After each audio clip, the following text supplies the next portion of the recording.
नमस्कार मंडळी. तर इथे बघा आपला जो शेपू आहे शेतामधला, तर तो असा झालाय.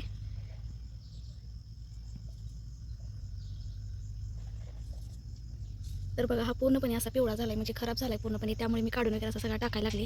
कारण ते इथे बघा थोडीशी राख आणि शेणखत होतं, ते मी असं टाकलेलं आहे. कारण यामध्ये पुन्हा गवारी वगैरे लावायचे, थोडंसं खत वगैरे कमी पडत होतं. त्यामुळे मी आणून टाकलेलं आहे बघा खत आणि ते शेणखत जे असतं ना ते. आणि असं थोडं थोडं रोज भांगडून वगैरे घ्यायला लागले. तर हा सगळा पालक वगैरे आता काढून टाकणार आहे मी. तर आता तुम्हाला काढून झाल्यानंतर दाखवते पुढं. थोडंसं आता जेवढं अंधार पडेपर्यंत जेवढं निघेल तेवढंच काढणार आहे. नंतर मी बंद करणार आहे काढायचं. त्याला बघा अजिबात भाज्या कुठल्याच चांगल्या आल्या नाही. त्याचा पालक वगैरे जो लावलेला होता तो सुकन पूर्ण ओपा बघा असा गेलाय. काही सुकन राहिलेलं नाही आहे. आणि इकडे जो शेपू होता तो पण सगळा पूर्ण ओप्यातला बघा असा गेलाय. की काही सुकन असं तो पण राहिलेला नाही आहे. शेजारी बहुतेक करून गहू काढायला ट्रॅक्टर आलाय का आवाज तर कसाच येतो. तर इथे बघा पूर्ण यंदा थंडीच्या दिवसात पण भाज्या ज्या आहेत त्या अजिबात व्यवस्थित आल्या नाही. त्या सगळ्या भाज्या गेल्या आणि तणकटच जास्त उगवून आले बघा.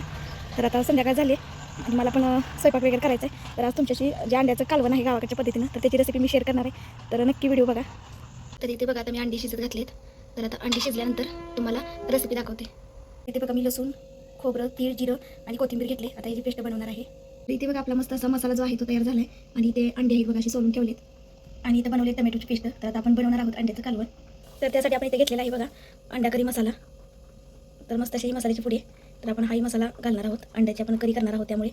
तर बघा इथे आपण तेलामध्ये मसाला घातला आहे. म्हणजे आपण टमॅटोची पेस्ट बनवलेली होती ती पण यामध्ये टाकलेली आहे बघा. थोडंसं हिंग टाकलं. तर मस्त असा आपण जो मसाला आहे तो परतून देणार आहोत. म्हणजे चांगला भाजून देणार आहोत. त्याचा जो कच्चा स्मेल आहे तो गेला पाहिजे. आणि यामध्ये आपण जे घरगुती लाल तिखट आहे ते पण घालणार आहोत. तर आता यामध्ये आपण अंडा करीचा जो मसाला आहे तो टाकणार आहोत बघा. तर यामध्ये आपण टाकलेला आहोत मसाला. तर मस्त अशी आपण गावाकडच्या पद्धतीने अंडा करी बनवणार आहोत. तर आता यामध्ये आपण जे घरगुती लाल तिखट आहे ते टाकलेलं आहे बघा. तर मस्त आपण मसाला भाजून घेणार आहोत चांगला.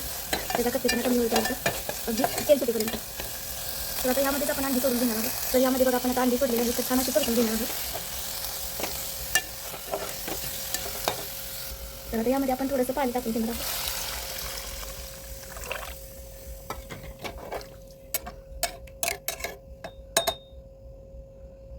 तर आपल्याला जेवढा हवा आहे तेवढा आपण रस्सा बनवलेला आहे. तर मस्त अशी आपली अंडा करी तयार झालेली आहे. वरून थोडीशी कोथिंबीर घालणार आहोत आणि मीठ घालायचं राहिले तर आता ते पण आपण यामध्ये घालून घेणार आहोत, म्हणजे टाकून घेणार आहोत. तर बघा वरून आपण अशी मस्त अशी कोथिंबीर टाकून घेतलेली आहे. तर मस्त असा आपला रस्सा आहे तो तयार झालेला आहे. तर अंडा करी आपली मस्त अशी तयार झाली. तर थोडंसं मीठ टाकायचं आहे. तर आपण आता मीठ पण टाकून घेतलेलं आहे. तर तुम्हाला कशी वाटली ही रेसिपी नक्की सांगा. चॅनलवरती जर कोण नवीन असेल तर व्हिडिओला सबस्क्राईब करा, लाईक करा आणि शेअर करा. धन्यवाद.